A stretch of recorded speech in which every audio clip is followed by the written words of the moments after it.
kita akan bahas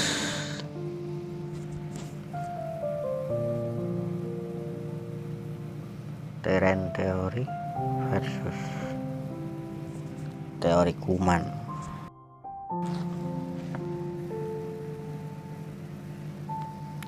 Kalau dari gambar sudah terlihat jelas bagaimana pemahaman dua teori ini.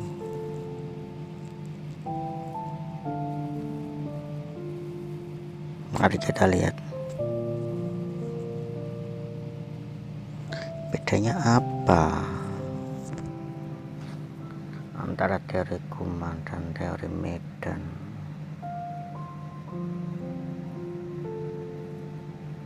Teori kuman menyatakan bahwa penyakit disebabkan oleh kuman, baik itu bakteri, fungi, atau orang sekarang sedang ngetren virus. Oleh karena itu dia berfokus untuk menghilangkan kuman,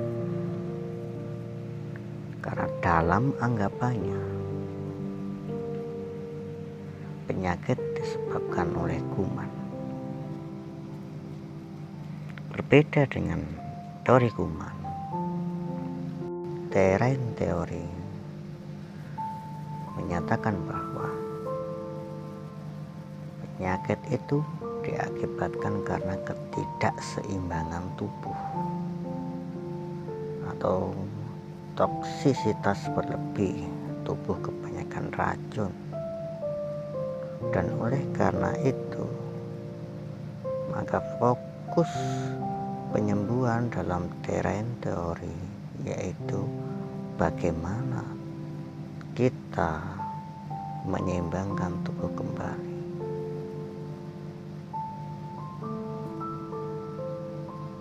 Teori kuman diajarkan di sekolah, mulai dari pendidikan dasar, perguruan tinggi, bahkan sampai kelas profesor sekalipun pakainya teori kuman. Semua buku berdasarkan teori ini. Sedangkan terrain teori tidak diajarkan di sekolah, bahkan disebut istilahnya saja tidak sama sekali. Sungguh aneh. Kenapa? Apakah teori ini salah? Mari kita coba lihat di alam bagaimana.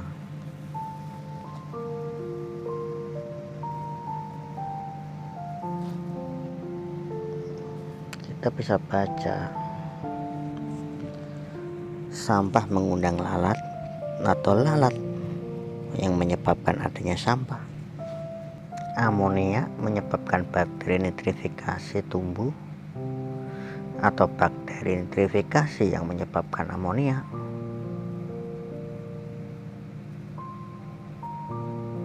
Gula mengundang semut atau semut membuat gula. Silahkan kita pikirkan, silahkan merenung.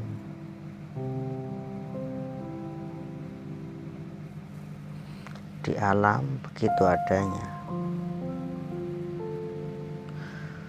Tubuh kita bukankah miniatur alam itu sendiri?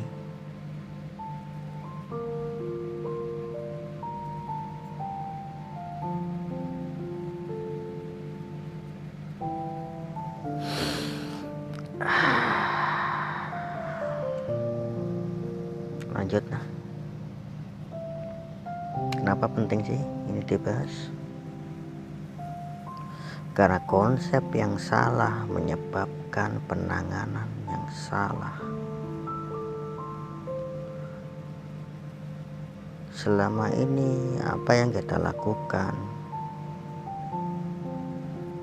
saat demam yang kita minum turun demam. Saat diabetes, orang dicekokin insulin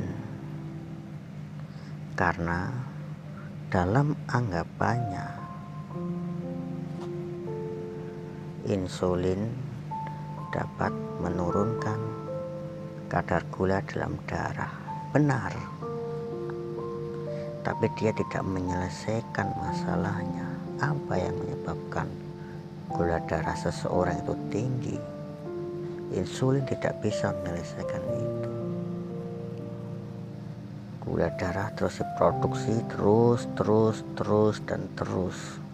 Apakah Anda akan bergantung selamanya dengan insulin? Tidak, bukan?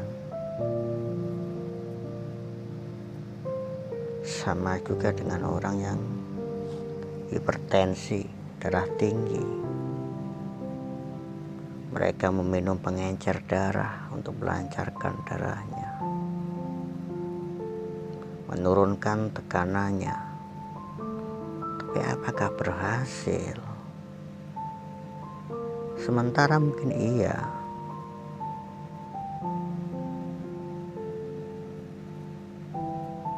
tapi dalam jangka panjang dia akan terus menderita darah tinggi terus menerus. Begitupun dengan pereda nyeri, dia hanya menahan sementara. Oleh karena itu, segala jenis obat-obatan yang sering kali kita konsumsi itu hanya meredakan gejalanya saja, tidak menyelesaikan akar permasalahannya. Dan jika itu dilakukan secara terus-menerus, maka apa yang akan terjadi?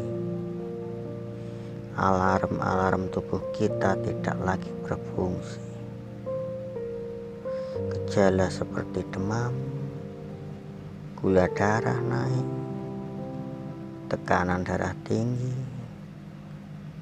peradangan, inflamasi, nyeri, itu semua adalah alarm-alarm yang diberikan oleh tubuh. Tapi kita seringkali tidak memahaminya, bahkan mematikan alarm itu. Ironis, bukan?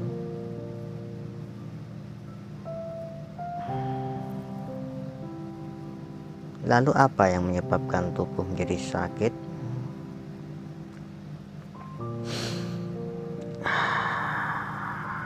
Stres, keracunan, defisiensi, demit.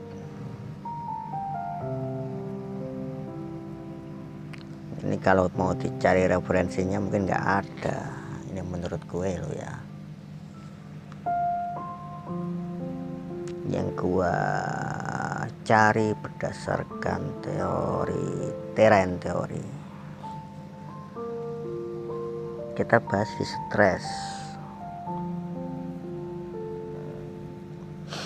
Stres ini bukan menyangkut dengan pikiran dan perasaan seorang. Contoh di rasa marah, kecewa, khawatir, takut, jengkel, sedih, dan lain sebagainya. Stres ini akan mempengaruhi sistem perhormonan kita. Semua kelenjar-kelenjar hormon akan terpengaruh oleh stres. Karena pikiran dan perasaan itu akan mempengaruhi tubuh. Contoh sederhana, saat Anda membayangkan jeruk nipis, Anda bayangkan begitu nyata dalam pikiran Anda.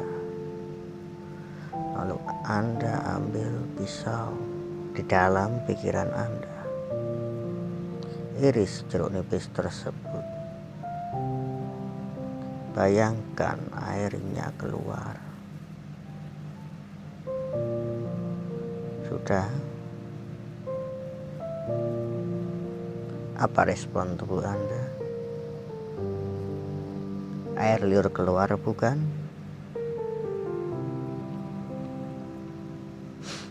Itu adalah contoh kecil saja bagaimana pikiran akan berpengaruh pada tubuh Anda. Maka jangan abaikan jika rasa-rasa ini muncul dalam pikiran dan perasaan Anda. Itu akan mempengaruhi tubuh Anda. Selanjutnya keracunan. Keracunan bisa masuk melalui makanan, minuman, polusi udara, polusi air, tanah, banyaklah. EMF ini juga akan meracuni tubuh Anda. Dan racun itu juga dapat masuk melalui injeksi. Tahu kan maksud saya?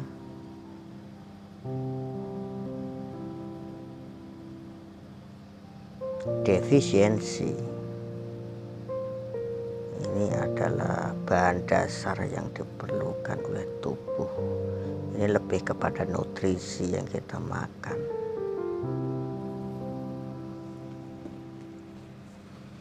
Makronutrien, mikronutrien semua harus dipenuhi agar tubuh bisa bekerja seoptimal mungkin. Kurang satu aja misalkan vitamin C di mikronutrien, apa yang terjadi pada tubuh?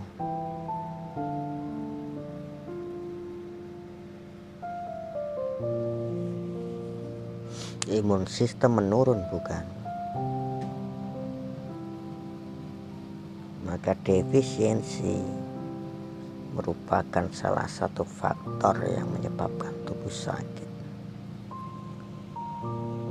Lalu demit, ini ada orang yang percaya, ada yang tidak, tapi ini nyata.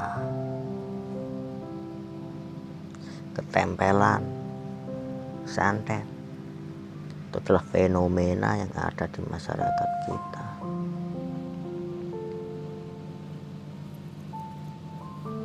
Orang ketempelan bisa menyebabkan tubuhnya menjadi panas.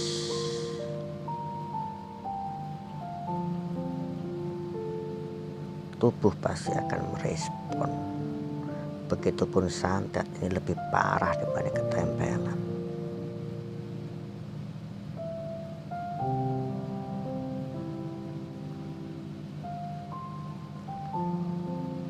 Bahkan stroke pun bisa karena santet. Sakit perut bisa karena santet. Dada sesak bisa karena santet. Kepala pusing bisa karena santet. Tidak bisa kencing bisa karena santet. Kompleks santet itu, bos.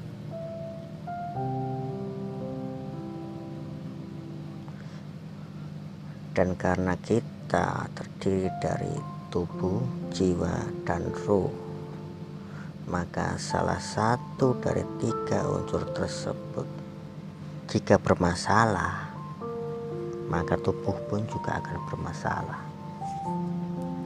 Maka jangan heran jika awal mula penyakit disebabkan karena demit, Anda mau obatin sedemikian rutin, dia akan datang dan datang dan datang lagi, tidak bisa tuntas.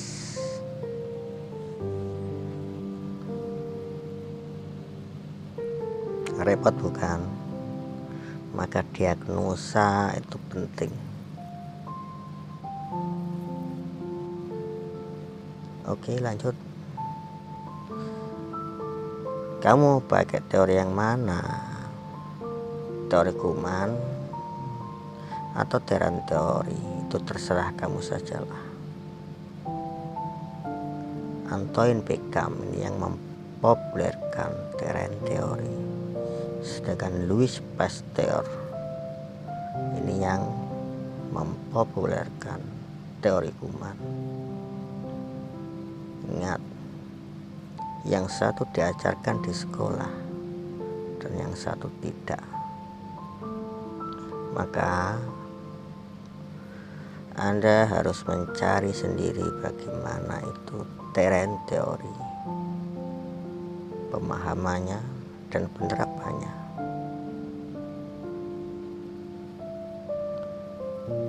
Buat renungan ini bagi yang beragama Islam, silakan baca surat Al-Infitar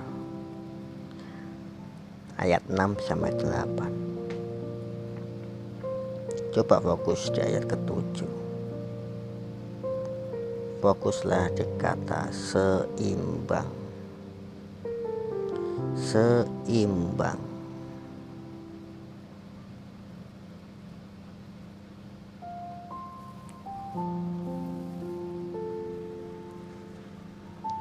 Yang mana di antara dua teori yang sedang kita bahas yang sejalan dengan ayat ini?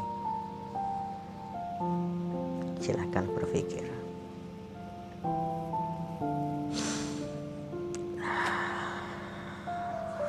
Terima kasih. Sampai jumpa di video selanjutnya. Bye.